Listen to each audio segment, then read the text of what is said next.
চলো তো চলে এলাম বাড়িতে, আর চলো এবারে যাই। ওই যে মা কি করছে দেখি। ও হাঁপিয়ে গেলাম একদম পুরো আস্তে আস্তে।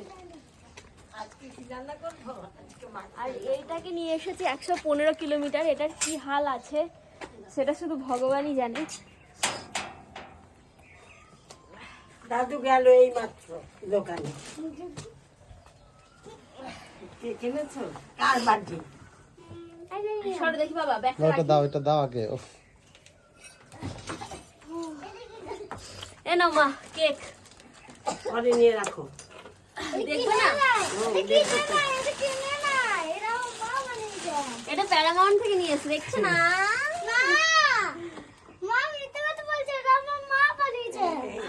হয়েছে নড়ে গেছে কেকটা একটু, কিন্তু এখনো মানে জীবিত অবস্থাতেই রয়েছে।